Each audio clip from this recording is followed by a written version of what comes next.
Hello students and welcome to this new video. This is your chapter number 3, Movement Towards a New World, Social Sciences, and we will see the Second World War in this chapter.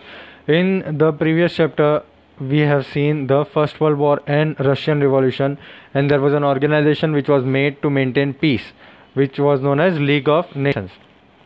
Okay, in chapter number 3 we will study World War, how the World War started, what was the reasons, what were the reasons behind the World War, and what actually happened in the World War. Before the World War what happened, and during the World War, and after the World War II what happened, we'll see. And which organization was made then to control the dictatorship as well as war in the future. Let us see global trends between the two world wars. After the First World War, people became economically poor. The immediate governments in power were unsuccessful in improving this condition. See, first world war हुआ, उसके बाद सब countries economically मतलब अपने country में पैसों की तरह से पुअर हो गए थे, है ना, गरीब हो गए थे, पैसे कम हो गए थे. या immediate governments in power were unsuccessful in improving this condition. मतलब जो गवर्नमेंट्स वर्ल्ड वॉर फर्स्ट के बाद पावर में आए वो गवर्नमेंट्स ये सिचुएशन को हैंडल नहीं कर पाए. They were unsuccessful. People lost trust in democracy. Democracy में ट्रस्ट चला गया था. डेमोक्रेसी मतलब फ्री वर्ल्ड. तो फ्री वर्ल्ड में ट्रस्ट जो था, विश्वास जो था, वो चला गया था. और बहुत सारी कंट्रीज़ में डिक्टेटरशिप शुरू हो गया था. डिक्टेटरशिप क्या होता है बेटा, कि एक पर्सन पूरा कंट्री रूल करता है ना, उसको बोलते हैं हम डिक्टेटरशिप. तो डिक्टेटरशिप शुरू हो गई थी. Began in some countries which become a driving force for the second world war, जिसके वजह से ही सेकेंड वर्ल्ड वॉर हुआ. देखते हैं चलो कहाँ कहाँ कौन सी डिक्टेटरशिप शुरू हुई थी, वो हमको देखने को मिलेगा अभी. तो first, fascism in Italy. In the first world war Italy was the side of the winning Nations, है ना. फर्स्ट वर्ल्ड वॉर में हमने देखा था कि इटली जो था वो एलिड नेशंस के साइड पे था और उनके बिहाफ पे उसने जंगें लड़ी थी बहुत सारी. It incurred a massive expenditure of $12 billion. तो उनको खर्चा कितना हुआ था बेटा, $12 बिलियन वो खर्चा हो गया था उनका. और 6 लाख सोल्जर्स उनके मर गए थे. Lost lives of 6 lakh soldiers. Yet the other winning Nations took over the choices territories ignoring Italy.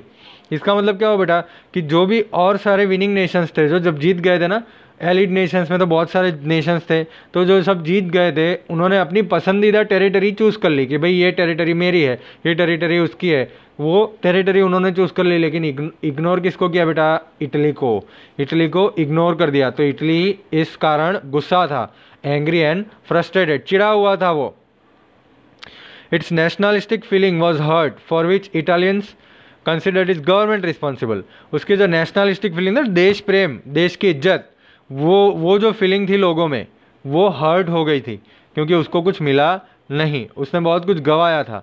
तो इटालियंस जो थे, जो इटली में रहते हैं, जो लोग इटली के लोग होते हैं उनको इटालियंस बोलते हैं. तो इटालियंस जो थे वो अपनी गवर्नमेंट को जवाबदार, गवर्नमेंट को रिस्पॉन्सिबल ठहरा रहे थे कि भाई ये आपके कारण ये सब हुआ है. And was more than eager to avenge this national humiliation as soon as possible. And more than eager मतलब वो बहुत ही उतावले थे कि भाई ये हमको जो शर्मिंदगी, पूरे दुनिया के स्तर पे हमको शर्मिंदगी जो महसूस हो रही है, उसको हम रिवेंज लेंगे, ठीक है. In order to salvage Italy, salvage मतलब बचाना, in order to salvage Italy from a dire situation, Benito Mussolini launch the fascist party. तो बेटा इटली को ये सिचुएशन में से बचाने के लिए, डायर मतलब खराब, इतनी ख़राब सिचुएशन में से बचाने के लिए बेनिटो मुसोलिनी ने फैसिस्ट पार्टी बनाई थी. उनकी जो पार्टी थी, उनका सिंबल कौन सा था बेटा, a bundle of sticks and eggs. उनका सिंबल था a bundle of sticks and eggs, जो बहुत ही पुराने रोमन एम्परर के जो ध्वजा होती है ना, रोमन एम्परर का जो ध्वजा होती है, उनका bundle of eggs, sticks and eggs, वो सिंबल था.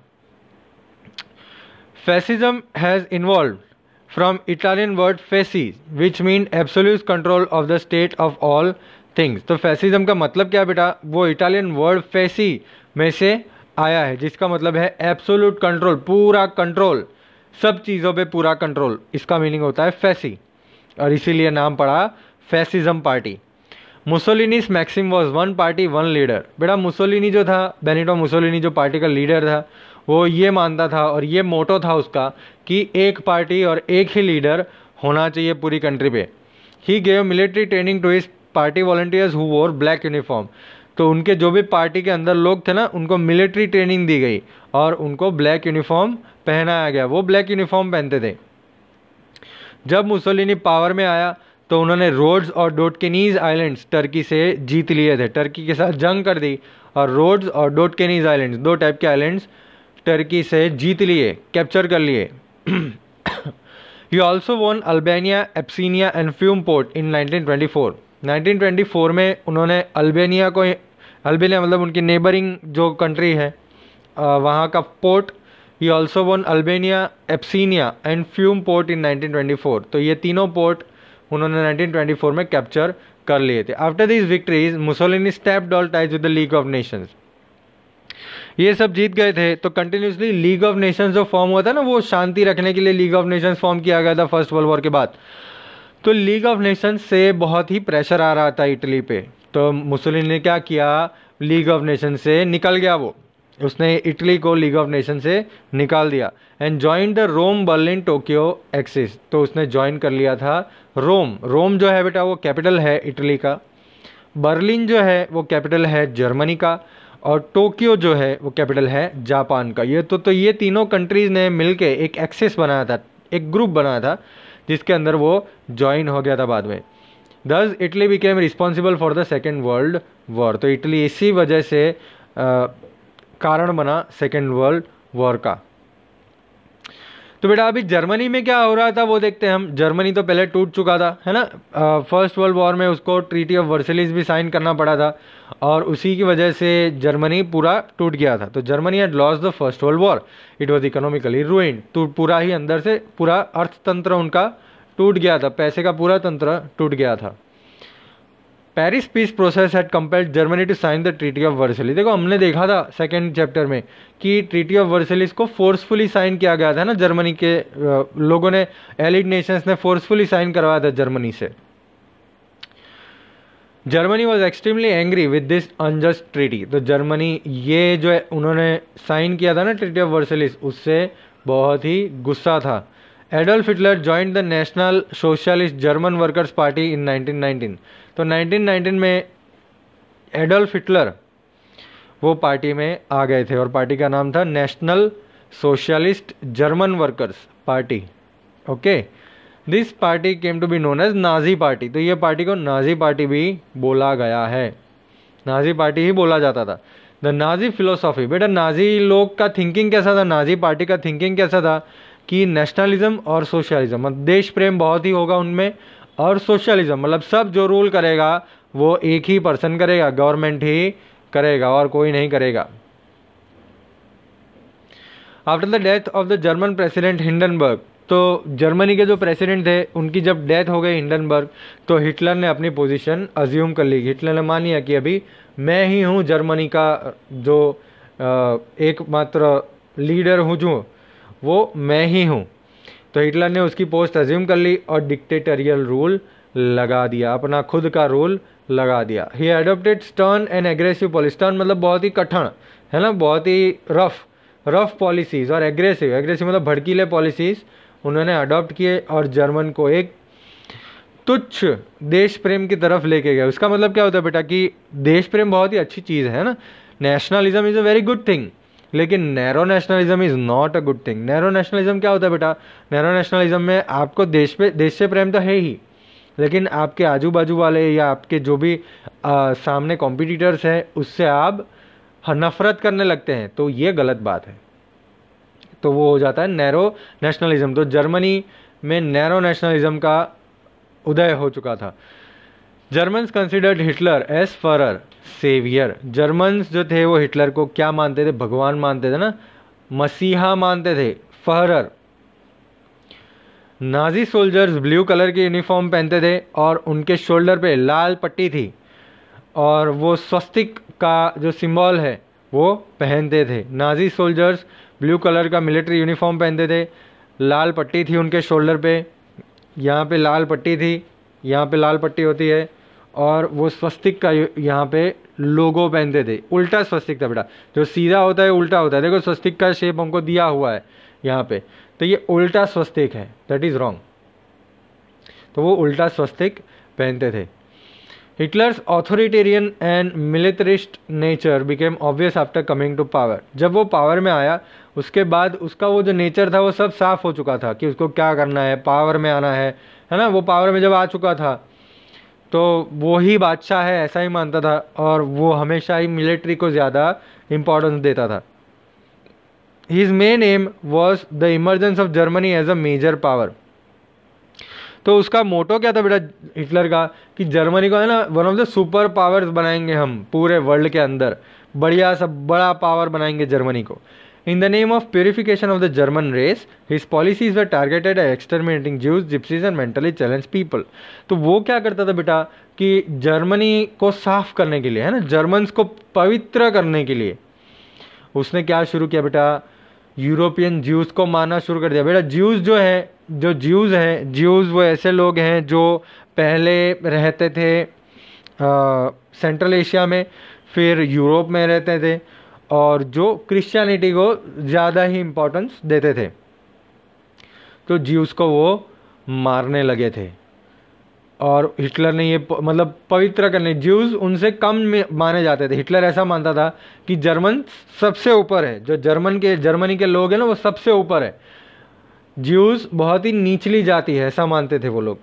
तो उसने उसको ख़त्म करना चालू कर दिया था, हिटलर ने ख़त्म करना चालू कर दिया था ज्यूज को। फिर जिप्सीज मतलब ऐसे लोग जिसका घर नहीं होता है उनको मारने लगे थे वो लोग।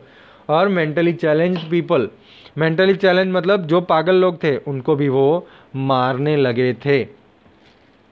His policies, okay, by the end of the second world war innumerable European Jews lost lives which is known as Holocaust, genocide.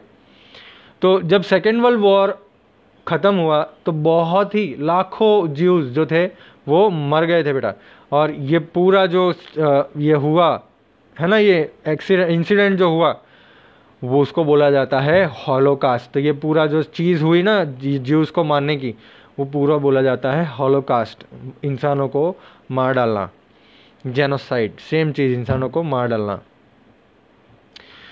Hitler's expansionism, military action against neighboring countries and the policy of exterminating certain groups led to the Second World War। तो Hitler का एक्सपांशनिज्म attitude, एक्सपांशनिज्म मतलब आजू बाजू के countries को जब्त कर लेना, जीत लेना या उन पर अटैक कर देना और अपना एरिया बढ़ाना।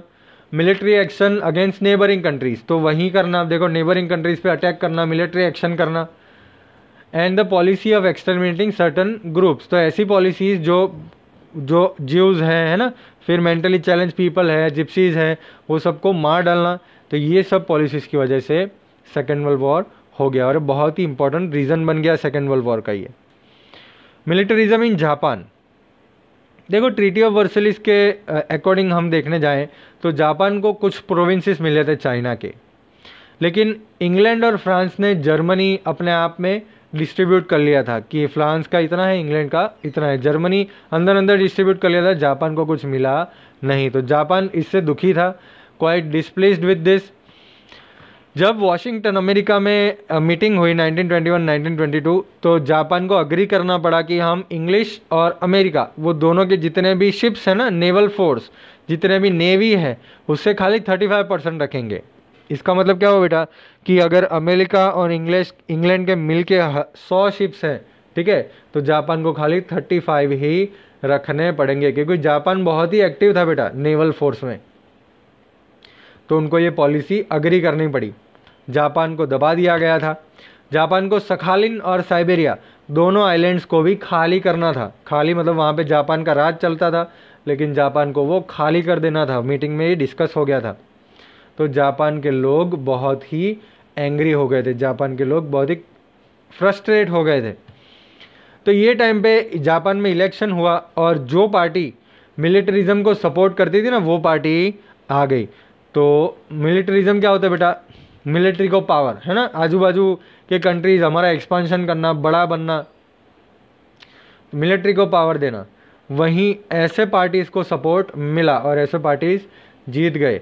तो जापान में मिलिट्री नेशनलिज्म जाग गया था, है ना, देश प्रेम। जैसे देखो पाकिस्तान और इंडिया के बीच में अगर कुछ जंग हो जाए तो हमारे अंदर भी मिलिट्री नेशनलिज्म जागेगा, हमको भी वो मारने का मन होगा, है ना, हमको भी लड़ने का मन होगा। तो वैसे ही जापान के अंदर मिलिट्री नेशनलिज्म जाग गया था और उन्होंने एक्सपांशनिज्म का पॉलिसी अडॉप्ट किया। एक्सपांशनिज्म मतलब अपना जो एरिया है वो बड़ा करना, दूसरे कंट्रीज़ पे अटैक करना और वो कंट्रीज़ को जीत लेना। तो जापान को एक लीग ऑफ नेशंस में परमानेंट प्लेस नहीं दी गई, लीग ऑफ नेशंस में नहीं दी गई। वो भी एक कारण था कि जापान एक्सपांशनिज्म एक्सेप्ट करने लगा था। जो वेस्टर्न कंट्रीज़ थे वो जापान की कोई भी एक्टिविटीज़ रोक नहीं सके, उनको नहीं रोक सके जापान को। जापान ने मंचूरिया को कैप्चर किया। मंचूरिया बहुत बड़ा पार्ट है बेटा, चाइना का बहुत बड़ा पार्ट है। तो चाइना का मंचूरिया जो पार्ट है वो कैप्चर कर लिया जापान ने, तो बहुत ही बड़ा हो गया था फिर जापान। और वहाँ पे मंचुकुओ गवर्नमेंट, जापान के सपोर्ट से वहाँ के लोग ने गवर्नमेंट फॉर्म कर दी। तो जापान के कठपुतली अब मंचूरिया बन गई थी। तो मंचुकुओ गवर्नमेंट वहाँ पे फॉर्म हो गई 1932 में।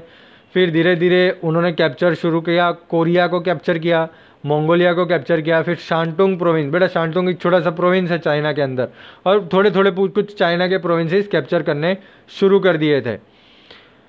उनका रिलेशन जर्मनी के साथ बढ़िया हुआ, ठीक है, क्योंकि लीग ऑफ नेशंस में से जो भी लोग थे, अमेरिका था, फ्रांस था, ये सब जापान को नहीं रोक पाए थे। तो उन्होंने जर्मनी और इटली के साथ अपने रिलेशंस अच्छे किए और इम्पीरियलिज्म को एक्सेप्ट किया, इम्पीरियलिज्म को बढ़ावा दिया। इम्पीरियलिज्म मतलब बोला ना राजाशाही, राजाशाही को बढ़ावा दिया। ओके, ये टाइम पे एम्परर मीजी वहाँ पे रूल करते थे। मीजी, एम्परर मीजी वहाँ पे रूल करते थे। फिर आए एम्परर हिरोहितो, तो उसने भी ये एक्टिविटीज़ को चालू ही रखा कि ये ठीक है, यही चीज़ आप करो, बढ़िया कर रहे हो आप। जापान में एक्टिविटीज़ को थोड़ा पुश मिला था और ये सब एक्टिविटीज़ बुरी थी ना, ख़राब थी एक्टिविटीज़। वो किसी और कंट्री पे कैप्चर करना, किसी और कंट्री के लोगों को मार डालना, स्लेव्स बनाना, जापान का यही काम था। वो क्या करते थे, कैप्चर करके वो जो कंट्री के नेटिव लोग थे ना, मान लो कि वो मंगोलिया को कैप्चर किया तो मंगोलिया के नेटिव लोग को वो मजदूर बना देते थे अपने, तो गलत चीज़ है वो। तो जापान ने फिर 1933 में सारे लीग ऑफ नेशंस, सारे अपने जो कनेक्शंस थे वो तोड़ दिए, क्योंकि लीग ऑफ नेशंस का प्रेशर आ रहा था जापान पे। तो जापान ने भी लीग ऑफ नेशंस छोड़ दिया। तो बेटा ये हमने ये तीन चीज़ें देखी। जो सबसे बड़ा रिस्पॉन्सिबल था वर्ल्ड वॉर 2 के लिए, सबसे पहला तो इटली, तीसरा था, सेकंड था जर्मनी। जो इटली में आया था फैसिस्ट पार्टी, जर्मनी में आया था नाजिस्ट पार्टी, हिटलर आया था। फिर जापान में इम्पीरियलिज्म शुरू हो गया था। तो ये सबसे बड़े कारण बने थे वर्ल्ड वॉर 2 के। तो बेटा अब एक्चुअली ग्लोबल डिप्रेशन की हम बात करते हैं, फोर्थ पॉइंट की, 1929 से 1932 के बीच में हुआ था। तो बेटा ये ग्लोबल डिप्रेशन क्या है उसकी हम बात करते हैं। ओके देखो, फर्स्ट वर्ल्ड वॉर ख़त्म हुआ, उसके बाद सब लोगों को ऐसा लगा था कि ये जो गरीबी है ना, ये जो डाउन गया है, तो धीरे धीरे हम सब अप जाएंगे, डेवलपमेंट होगा, अच्छी चीज़ें होंगी। लेकिन एक दिन क्या हुआ बेटा, 1929 में एक बड़ा सा एक क्या बोलते हैं हम, वॉल स्ट्रीट क्राइसिस हुआ। अभी वॉल स्ट्रीट क्राइसिस क्या है आप पूछेंगे, तो देखो अमेरिका में जो स्टॉक मार्केट है ना उसको वॉल स्ट्रीट बोला जाता है। स्टॉक मार्केट जहाँ पे शेयर्स का ट्रेडिंग होता है ना, ये शेयर बाज़ार जो होता है, वो अमेरिका में जो शेयर बाज़ार है उसको वॉल स्ट्रीट बोला जाता है। तो एक दिन क्या हुआ बेटा, 24 अक्टूबर 1929 को, 24 अक्टूबर 1929 को क्या हुआ कि वो शेयर मार्केट में लोग बहुत सारे शेयर्स बेचने लगे। क्या करने लगे बेटा, बेचने लगे। अभी जब शेयर्स बहुत सारे एक साथ बेचे जाते हैं ना, तो कई कंपनियों को शेयर्स खरीदने पड़ते हैं। मान लो कि आपने टाटा कंपनी का शेयर लिया है, ठीक है, तो अगर आप बेचते हो और कोई और खरीदता नहीं है तो टाटा कंपनी को वो शेयर्स वापस लेने पड़ते हैं। इसका मतलब ये हुआ कि अगर आपने 1000 रुपये में 100 शेयर लिए हैं, आपने लाख रुपए भरे हैं, तो वो पैसे किसको देने पड़ेंगे, टाटा कंपनी को देने पड़ेंगे। तो क्या हुआ बेटा, वॉल स्ट्रीट में बहुत सारे शेयर्स बिकने लगे और कोई खरीदने वाला नहीं था, तो सारी कंपनियों को पैसे वापस देने पड़े थे। स्टॉक मार्केट जो था वो पूरा डाउन चला गया, सब शेयर का प्राइस 0 चला गया। और वॉल स्ट्रीट पूरा डूब गया। वॉल स्ट्रीट ख़त्म हो गया, ख़त्म मतलब बहुत ही डाउन चला गया। पूरा जो स्टॉक मार्केट था वो टूट गया। इसको हम बोलते हैं बेटा वॉल स्ट्रीट क्राइसिस। तो ये क्राइसिस जो था वो पूरे वर्ल्ड को हिला दिया था बेटा, ये क्राइसिस ने, क्योंकि अमेरिका बहुत ही पावरफुल था और उसके स्टॉक मार्केट में सारे कंपनियों के स्टॉक्स होते थे। तो ये चीज़ हो गई जिसमें पूरे वर्ल्ड को बहुत ही गहरा सदमा पहुंचा था इकोनॉमिकली। पैसे के अभाव से, पैसे नहीं था तब, बहुत ही ख़राब कंडीशन हो गई थी सब लोगों की। फिर ये चीज़ हुई जिससे शुरू हुआ ग्रेट ग्लोबल डिप्रेशन। डिप्रेशन मतलब नीचे जाना शुरू हुआ सब कंट्रीज़ का, माइनस होना शुरू हुआ।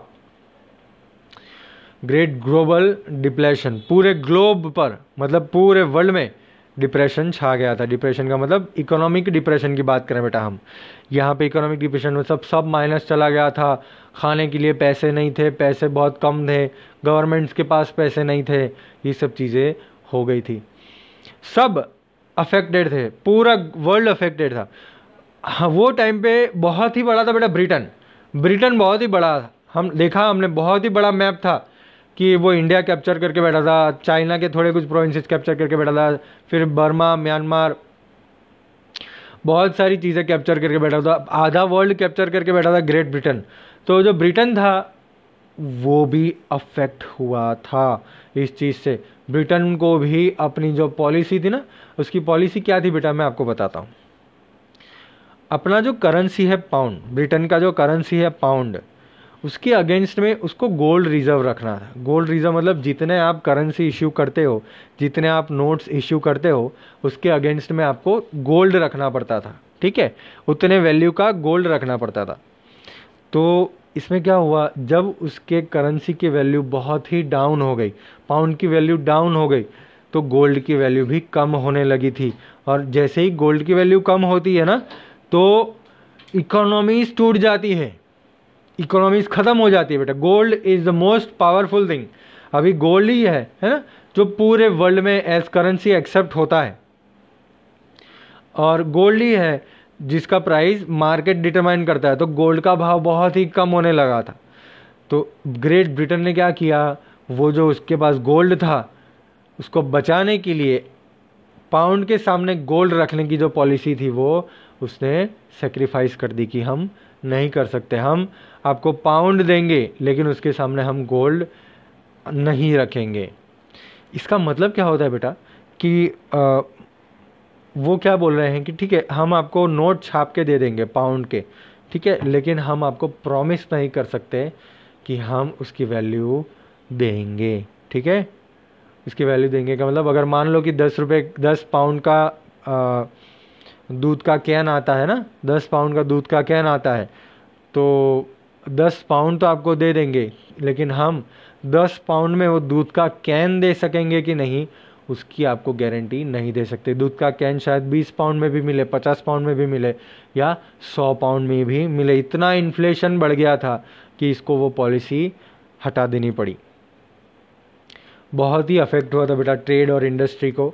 सारे इकोनॉमिक कंडीशंस टूट चुके थे सब, और अमेरिका को भी बहुत ही स्ट्रिक्ट मेजर्स लागू करने पड़े। बहुत ही प्रॉस्परस, बहुत ही पैसेदार नेशन था अमेरिका, तो अमेरिका को भी ये असर हुआ था।